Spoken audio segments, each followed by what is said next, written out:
apa yang disampaikan pada hari ini membuat saya speechless ya.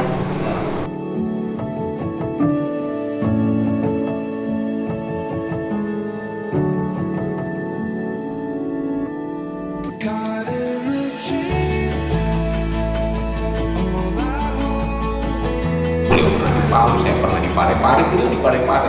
Saya di Makassar, beliau di Makassar. Saya di bagian perencanaan performansi, beliau juga di perencanaan dan performansi. Akhirnya di ujung karir beliau saya bersama-sama dengan dia. Saya beruntung teman-teman, saya sering didampingi oleh pribadi-pribadi pekerja-pekerja yang luar biasa. Bahkan mereka lebih luar biasa dari saya. Saya pernah berpartner dengan Pak Sasongko, ya kan? Semua kenal Pak Sasongko kan? Beliau pekerja yang luar biasa. Saya pernah berpartner dengan Pak Jusran Ole dan terakhir dengan Pak Tayang. Saya